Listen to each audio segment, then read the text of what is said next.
বিসমিল্লাহির রহমানির রহিম।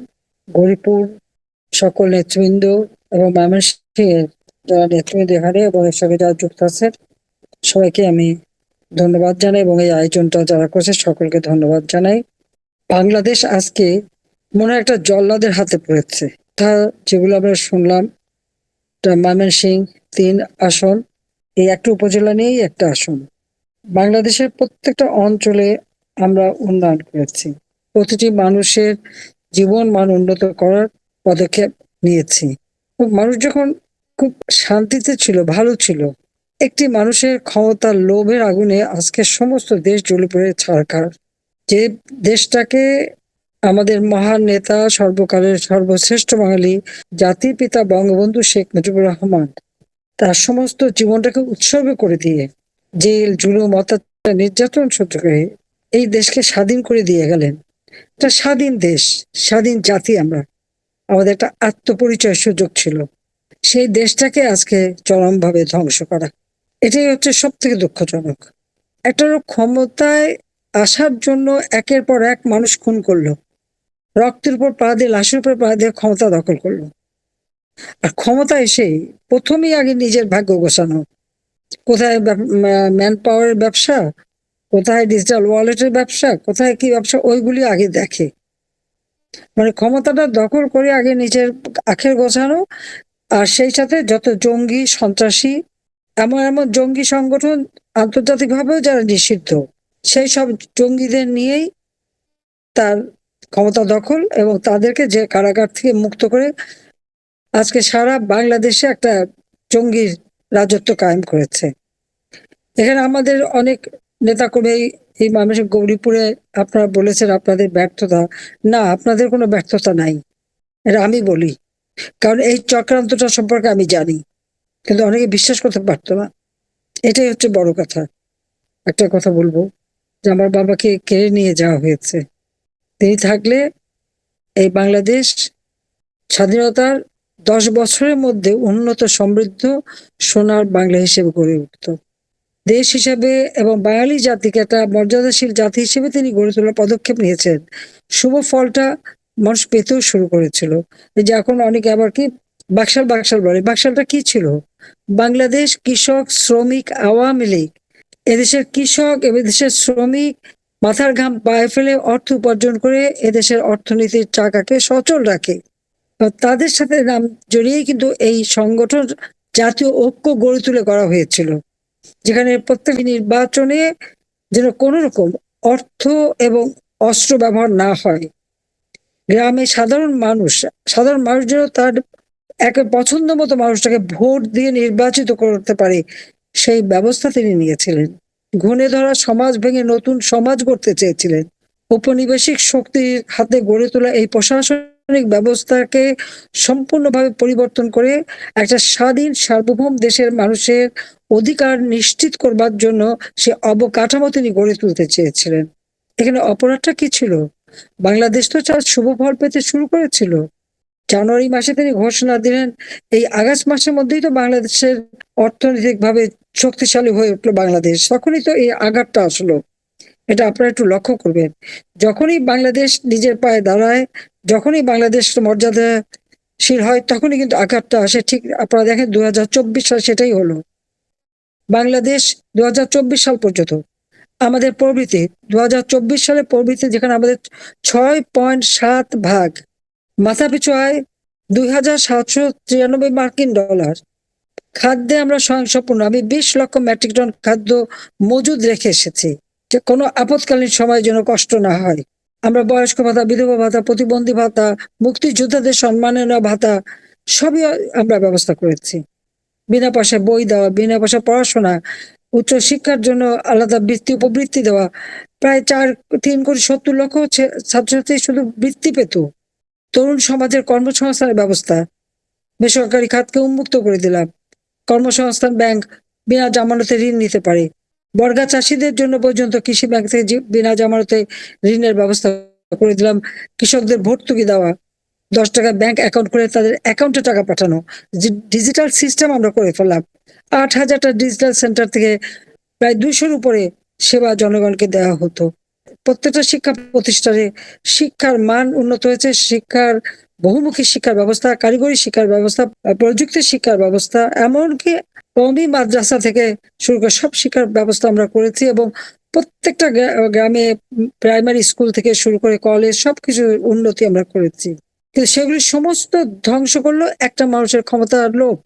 আচ্ছা, ক্ষমতায় বসতে ঠিক আছে, তা যেখানে আমরা রেখে এসেছিলাম সেখান থেকে শুরু করতো, এসে লুটে খাওয়া শুরু করলো। আর আওয়ামী লীগ ধ্বংস করবে, আওয়ামী লীগকে শেষ করবে। কাদের শত্রু আওয়ামী লীগ? প্রতিষ্ঠা লগ্ন থেকে আওয়ামী লীগ কখনোই জনগণের ভোট নিয়ে ছিনিমিনি খেলে নাই।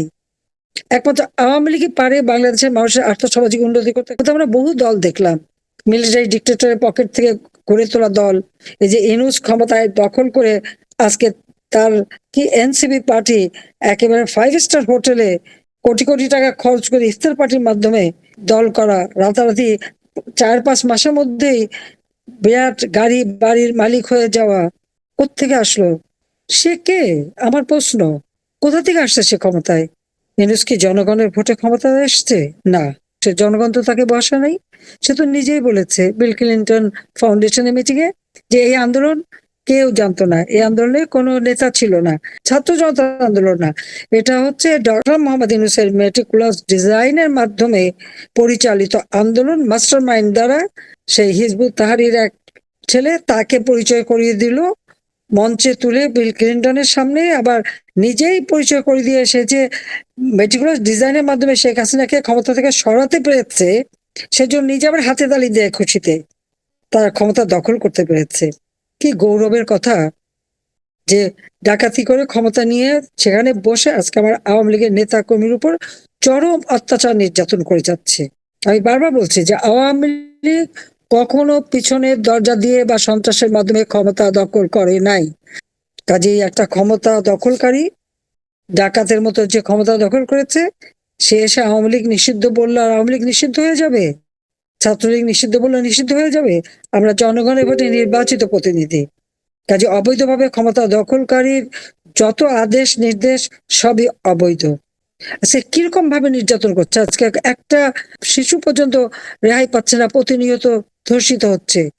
যে কোনো বাড়িতে যে হামলা, এই গৌরীপুরের মতো একটা ছোট জায়গা, শত শত নেতা কর্মীর বাড়িঘর লুটপাট, আগুন দিয়ে পোড়ানো, প্রত্যেকটা প্রতিষ্ঠান ধ্বংস, ব্যবসা বাণিজ্য ধ্বংস, সংখ্যালঘু সম্প্রদায়ের উপরে নির্যাতন, মানে হিন্দু বৌদ্ধ খ্রিস্টান কাউকে ছাড়ছে না, তাদের লুটপাট, তাদের মেয়েদের বেজ্জতি করা। এমনকি আমাদের সুফিবাদী যারা শান্তিতে বিশ্বাস করে, মাজার শরীফ, সে হযরত শাহপরার মাজার থেকে শুরু করে প্রত্যেকটা মাজার শরীফে পর্যন্ত তারা হামলা করেছে, মসজিদ ভেঙে দিয়েছে। কয়েকদিন আগে আপনারা দেখলেন দিনাজপুরে একেবারে হুজুরা নয় দেখবে আল্লাহ আকবার করে মসজিদে আগুন দিয়ে দিল। তাই তাদের কাছে ইসলাম ধর্ম তো নিরাপদ না, জঙ্গিদের কাছে কোনো কিছু নিরাপদ না, এটা মাথায় রাখতে হবে। যারা সত্যিকার ইসলাম ধর্মে বিশ্বাস করে, তারা শান্তিতে বিশ্বাস করে, তারা কখনো ওই জামাতে ইসলামের মতো খুন খারাপি করবে না। ওই জঙ্গি সন্ত্রাসী গুলি, সেই কি লস্করি তৈয়বা, হিজবুত তাহরির, আনসারুল্লাহ বাংলা টিম, জেএমবি বা এই সমস্ত, এদের কাছে কখনো ইসলাম নিরাপদ না, বরং এরা ইসলাম ধর্মের বদনাম করে সারা বিশ্বব্যাপী।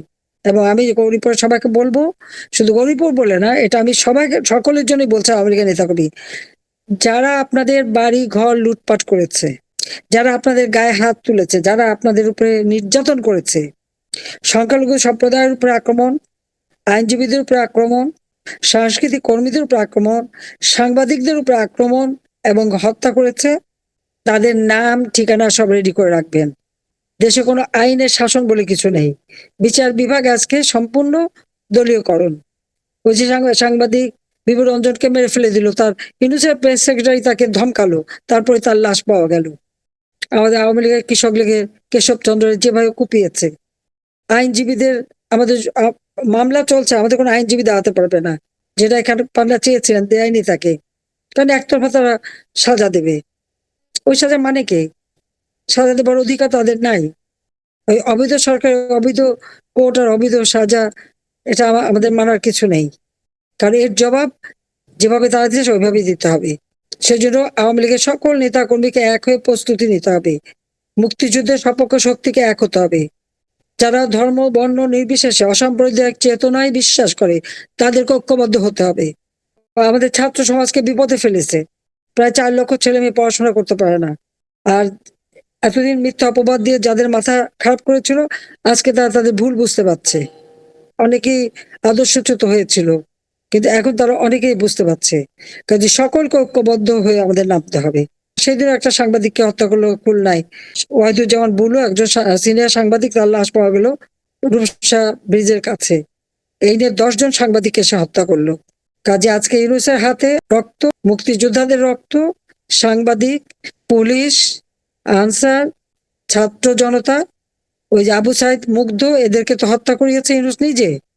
তার লাশ চাই, লাশ হলেই ক্ষমতায় যেতে পারবে। আর এই পরামর্শদাতা আবার লন্ডনে বসে তারেক জিয়া, সেই আবার পরামর্শ দেয় যে লাশ পড়লেই সরকার পড়ে যাবে। তা আমি তো লাশ ফেলে ক্ষমতায় থাকতে চাইনি। যাদের উন্নয়নের জন্য দিনরাত অক্লান্ত পরিশ্রম করেছি, তাদের লাশ ফেলে তো আমি ক্ষমতায় থাকতে চাইনি।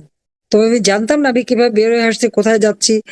কিন্তু আজকে হয়তো এটা আল্লাহরই একটা ইশারা, আছি বলে আপনাদের সাথে কথা বলতে পারছি, আপনাদের সুখ দুঃখের কথা শুনতে পাচ্ছি, আহত নিহতদের যতটুকু পারি সহযোগিতা করতে পারছি। তো আমি ধন্যবাদ জানাই গৌরীপুরের সকল নেতা কর্মীদের। আপনার দিনটা, আপনাদের ভিতরে আমি যে স্পিড দেখেছি, আপনাদের ভিতরে যে এখন আত্মমর্যাদা বোধ আছে, এটাই হচ্ছে আমাদের বড় সম্পদ। এবং ইনশাল্লাহ বাংলাদেশ আবার আমরা ফিরে পাবো। বাংলাদেশের আবার আমরা উন্নতি করব এবং 41 সালের মধ্যে স্মার্ট বাংলাদেশ গড়ে তোলার যে কথা বলেছিলাম, ইনশাল্লাহ আমরা তা করতে পারবো। সেদিন আসবে। একটা দুঃসময় যাচ্ছে, সময়ের ব্যাপার মাত্র। আর বেশি খেলা খেলতে দেবো না। সবাই ভালো থাকেন, সুস্থ থাকেন। জাতিপিতা আমাদের স্বাধীনতা দিয়ে গেছেন, তার আদর্শ নিয়ে আমাদের পথ চলা। সেই পথ চলেই আমরা বাংলাদেশকে উন্নয়নশীল দেশের মর্যাদা উন্নীত করেছিলাম। ইনশাল্লাহ আওয়ামী লীগই পারবে, একমাত্র আওয়ামী লীগই দেশের উন্নতি করতে পারে, একমাত্র আওয়ামী লীগই দুঃখী মানুষের মুখে হাসি ফোটাতে পারে, একমাত্র আওয়ামী লীগই গণতন্ত্র প্রতিষ্ঠা করে জনগণের ভোট ও ভাতের অধিকার নিশ্চিত করতে পারে।